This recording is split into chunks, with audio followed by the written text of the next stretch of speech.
25억 명의 MAU를 지구 인구의 거의 3분의 1 정도가 지금 페이스북을 쓰고 있다. 주요 비즈니스로 언급한 게 AI, VR, 그다음에 AR 서비스 등을 언급한 적이 있습니다.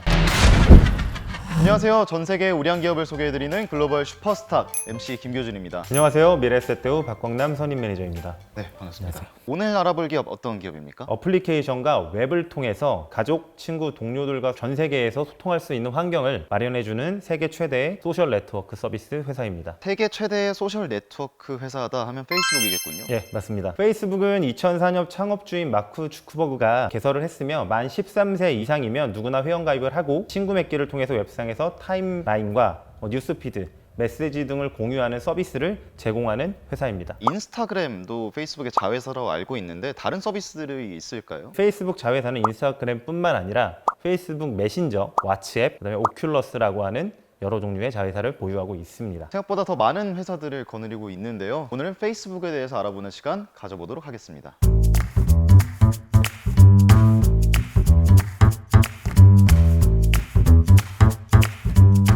페이스북 하면 또 플랫폼 기업이지 않습니까? 사실 플랫폼 기업들을 굉장히 많이 또 소개해드리고 있는 것 같은데 계속해서 이 플랫폼 기업이 대두되는 이유가 있을까요? 플랫폼 기업을 계속 말씀드리는 이유는 이 플랫폼 기업들이 가지고 있는 특징 때문입니다. 플랫폼 기업의 강점은 첫 번째, 경쟁사 대비해서 높은 시장 점유율을 보유하고 있고요. 두 번째는 이 높은 시장 점유율을 바탕으로 안정적으로 창출해내는 수익성. 세 번째는 이러한 수익을 통해 이루어지는 대규모 투자 및 M&A로 이루어지는 선순환 구조라고 말씀을 좀 드릴 수 있을 것 같습니다. 그 세 가지가 결국 장점이 함께 엮여 있는 구조군요. 예, 맞습니다. 이 세 가지 선순환은 경기가 정상 상황일 때 이들이 경쟁 우위를 지속적으로 가져갈 수 있는 부분이라고 제가 말씀을 드렸는데요. 위기 상황이 닥칠 경우에는 더욱 차별화시킬 수 있는 장점으로 작용을 합니다. 워런 버핏이 이야기한 내용이 있는데요. 썰물이 빠지고 나면 누가 벌거벗고 수영을 했는지 알 수 있다라는 말을 좀 했습니다. 전례 없는 위기 상황에서 다른 기업들이 굉장히 어려운 환경을 겪으면서 대규모의 구조 조정 이런 일련의 사태들이 있는 반면에 플랫폼 기반의 기업들은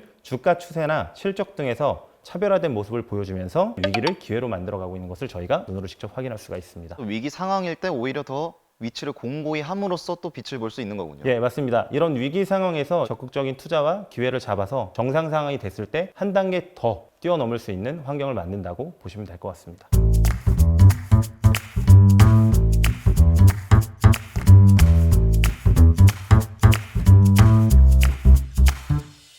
글로벌 소셜 네트워크의 강자, 이 페이스북, 그럼 어떤 투자 포인트가 있을까요? 저희가 주목하고 있는 첫 번째 투자 포인트는 경쟁사 대비 우수한 고객 기반을 보유한 점입니다. 우수한 고객 기반이다. 이게 어떤 기반을 말씀하시는 건가요? 이 페이스북이 경쟁사 대비해서 유저를 굉장히 많이 보유를 하고 있습니다. 월간 활성화 유저 수라고 하는 MAU라는 지표로서 저희가 파악을 할 수가 있는데요. 19년 4분기 기준으로 무려 25억 명의 MAU를 가지고 있습니다. 그럼 이 25억 명이 같은 사람이 여러 계정을 갖고 있거나 이런 경우도 포함해서 25억 명인가요? 그런 것은 아니고요. MAU라는 게 어떤 거냐면 Monthly Active User라는 거의 이제 약어인데요. 한 달 동안 해당 서비스를 이용한 순수 이용자의 수입니다. 한 명이 해당 기간 동안 여러 번 서비스를 이용했던가 중복되는 서비스를 했다고 하더라도 중복짓게 되지가 않습니다. 정말 순수하게 이 지구 인구의 거의 3분의 1 정도가 지금 페이스북을 쓰고 있다. 이렇게 봐도 과언이 아닐 텐데 경쟁 업체들과의 차이는 어느 정도 되는 겁니까? 간략하게 설명을 좀 드리겠습니다. 유튜브 같은 경우에 월간 활성화 유저 수가 20억 명에 달하고 있는 수준인데 중국의 카카오로 불리고 있는 텐센트의 위챗은 약 12억 명 정도, 국내의 카카오톡은 약 5천만 명 정도의 MAU를 보유하고 있습니다. 왓츠앱의 MAU도 현재 20억 명을 넘어가는 수준이고요. 또한 인스타그램도 최근 10억 명의 MAU를 기록하는 등 꾸준한 성장세를 좀 보이고 있습니다. 미국 내의 경쟁사와는 어떻게 비교가 됩니까? 미국 내에서 소셜 네트워크의 경쟁 상대로 이야기가 왕왕 나오는 트위터 같은 경우에는 4억 명의 MAU를 좀 보유를 하고 있고요. 스냅챗이라고 하는 소셜 네트워크 서비스도 약 4억 명 정도의 MAU를 보유를 하고 있습니다. 그 정도면 확실히 이 MAU로 놓고 봤을 때는 이 숫자 차이가 좀 있군요. 네, 맞습니다. 경쟁사 대비해서는 상당한 차이를 보이고 있는 것이 동사의 장점이라고 좀 말씀을 드릴 수 있을 것 같습니다. 이미 굉장히 많은 유저 수를 보유하고 있다는 것은 어떻게 보면 이 성장성이 좀 우려가 될 수 있는 것도 아닙니까? 그 우려가 사실 시장 내에서 가장 페이스북의 움직임을 좀 둔화시키는 요인이었는데요. 이번 1분기 실적을 통해서 정체되고 있던 미국과 유럽의 MAU 증가뿐만 아니라 페이스북의 새로운 성장 동력으로 평가받는 아시아 지역 지역의 고성장세를 확인할 수 있는 좋은 포인트가 되었습니다. 수치상으로 봤을 때는 어느 정도 이 성장을 했다고 볼 수 있을까요? 미국하고 유럽 같은 경우에는 MAU 기준으로 전분기 대비해서는 한 2.6% 정도 성장을 했고요. 그 다음에 전년 동기에서는 플러스 5.1% 정도 성장을 했습니다. 아시아 외 기타 같은 경우에는 전분기 대비해서는 이제 4.8% 정도 성장을 했고요. 전년 동기 대비는 11% 정도의 성장을 하면서 고성장세를 다시 확인할 수가 있었습니다. 또한 고성장하는 아시아 투자의 일환으로 인도 시장에 투자를 집중하고 있는 부분도 주목을 해야 되는데요. 인도의 1위 통신사인 지오의 지분을 최근에 한 10% 정도 인수를 했습니다. 이런 지분을 확보한 것도 향후 아시아권 시장 내에서 공사가 성장할 수 있는데 분명히 도움이 될 거라고 생각을 하고 있습니다. 그러면 뭐 이쪽 서구권 시장과 비교했을 때 아시아 시장의 포텐셜이 지금 상대적으로 높은 이유가 뭡니까? 1인당 평균 매출액으로 말씀을 좀 드릴 수 있을 것 같아요. 저희가 이제 알프라고 하는 이제 지표인데요. 미국 같은 경우에 1인당 평균 매출액이 34.18달러 정도 나오고 있고요. 유럽 같은 경우에 10.64 정도입니다. 그래서 소위 저희가 성숙 시장으로 분류를 하고 있는 것에 비하여 아시아 같은 경우에는 3.06달러, 그 외 기타 지역은 1.99달러 수준이거든요. 이제 페이스북의 평균 알프가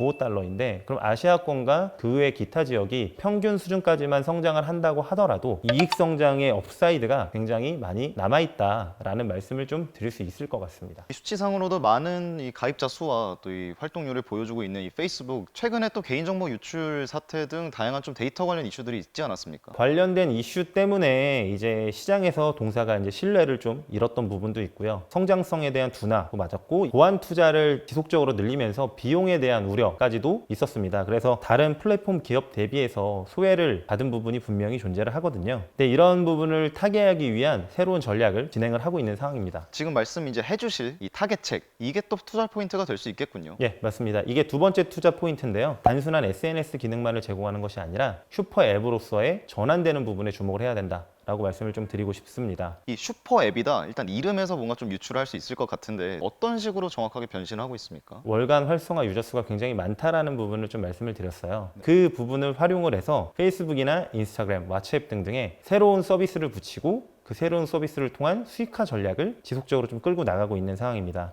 단순 광고 기능을 넘어서 쇼핑, 정보 습득, 컨텐츠 소비 등을 아우르는 변신을 좀 도모하고 있는데요. 그런 예시 중에 하나가 동영상으로 얘기할 수 있는 페이스북 워치 혹은 페이스북 데이팅, 뉴스피드, 페이스북 페이, 페이스북 마켓플레이스라는 것도 있습니다. 이거는 중고거래인데요. 페이스북에서 중고거래를 할 수 네, 있는. 맞습니다. 국내에서는 사용이 안 되실 거예요. 다만 미국 내에서는 현재 이용할 수 있는 서비스고요. 저희 중고나라 같은 거라고 좀 보시면 될 것 같습니다. 그리고 인스타그램을 통해서는 쇼핑 태그나 체크아웃, 이 체크아웃이라는 것은 인앱 결제입니다. 앱 내에서 바로 그 물건을 사고 결제까지 이루어질 수 있게 하는 서비스들을 좀 붙이고 있는 부분이 동사가 전략적으로 수행하고 있는 부분이라고 좀 보시면 되거든요. 방금 말씀하셨던 쇼핑 기능, 이 커머스의 기능 확실히 와닿는데요. 어떻게 보면 기존의 앱에서도 사실 광고 파급력이 상당하지 않았습니까? 쇼핑 기능의 확대는 광고주의 확대뿐만 아니라 광고주당 광고 집행비의 확대까지도 이끌어낼 것으로 저희가 좀 기대를 하고 있습니다. 이 인스타그램에 있는 뭐 쇼핑 태그라든가 이 인앱 결제 같은 것들이 굉장히 큰 키가 되겠군요. 예, 맞습니다. 이 쇼핑 기능의 구축은 저희가 기존처럼 광고 노출만으로 끝나는 것이 아니라 최종 구매 단계까지 소비자를 전환시킬 수가 있고요. 그리고 각 구매 단계에서 이탈률을 개선시킬 것으로 저희가 좀 전망을 하고 있습니다. 그리고 최근에 이루어지는 그 검색 기반에서 발견, 이미지 기반으로 변화하는 전자상거래 시장의 확대도 이 동사의 슈퍼앱 전략하고 결합이 되면 동사에게는 미래의 큰 기회 요인으로 변할 것이라고 좀 생각을 하고 있습니다. 특히 이미지 관련 커머스 같은 경우에는 인스타그램이 대표적일 수밖에 없겠군요. 예, 맞습니다. 이제는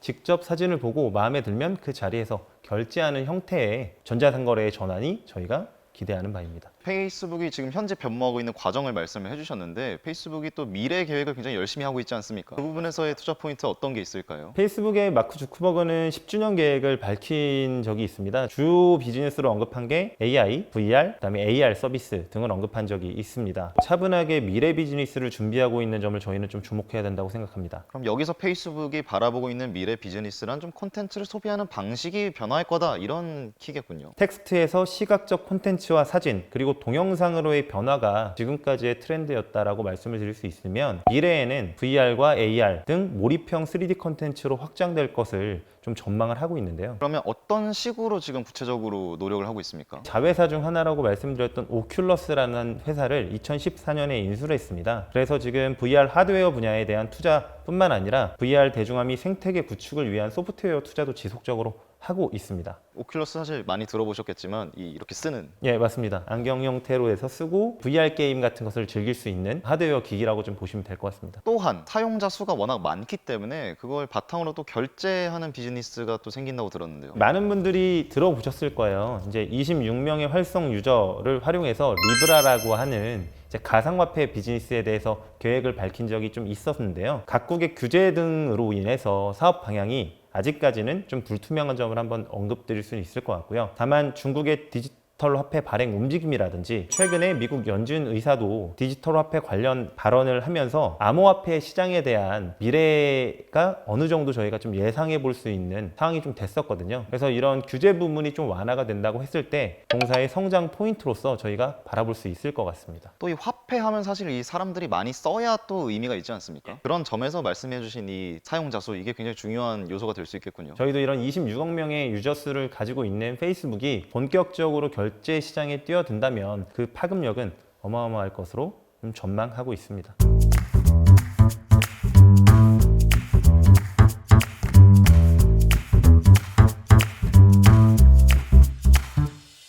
네, 지금까지 페이스북의 투자 포인트들에 대해 알아봤는데요. 투자하시기 전에 그래도 유의할 점이 있다면 좀 말씀해 주시면 좋을 것 같습니다. 개인정보 유출에 따른 각국 정부의 규제 리스크를 좀 첫 번째로 꼽을 수 있을 것 같고요. 두 번째는 광고 시장 경쟁 심화에 따른 저성장 우려가 좀 있을 수 있을 것 같습니다. 하지만 저희가 아시다시피 개인정보 유출에 관련된 이슈는 어느 정도 주가에 선반영이 됐다고 좀 판단을 하고 있고요. 두 번째 리스크인 저성장 우려도 언급드린 새로운 서비스의 제공 및 컨텐츠 투자, 미래 비즈니스에 대한 투자 등 수익 다변화 전략으로 어느 정도는 개선될 확률이 높다라는 판단입니다.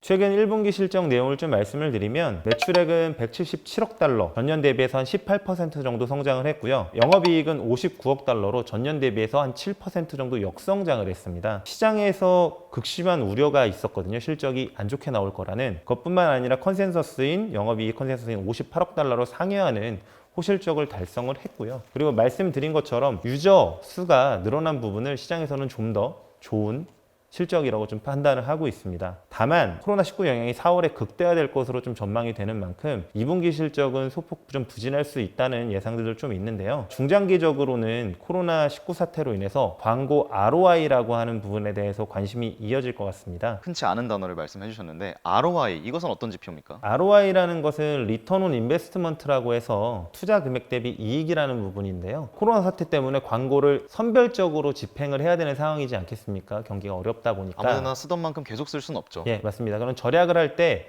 조금 더 고효율의 효과를 줄 수 있는 매체로 광고가 집중될 수 있는 효과가 있거든요. 그런 것들이 페이스북에는 위기가 또 기회 요인으로 바뀔 수 있는 부분이다라고 좀 언급을 드리고 싶습니다. 마지막으로 시청자분들을 위해서 정리 부탁드리겠습니다. 페이스북의 투자 포인트는 첫 번째 경쟁사 대비 우수한 고객 기반을 보유했다. 두 번째 페이스북, 인스타그램, 왓츠앱 등을 활용한 슈퍼앱 전략에 주목을 해야 된다. 세 번째는 미래 비즈니스에 대한 꾸준한 투자에도 저희가 주목할 필요가 있다. 라는 점이고요. 투자 유의점으로는 개인정보 유출에 따른 각국 정부의 규제 리스크가 여전히 상존하고 있는 부분과 광고 시장 경쟁 심화에 따른 저성장 우려 부분을 좀 말씀드릴 수 있을 것 같습니다.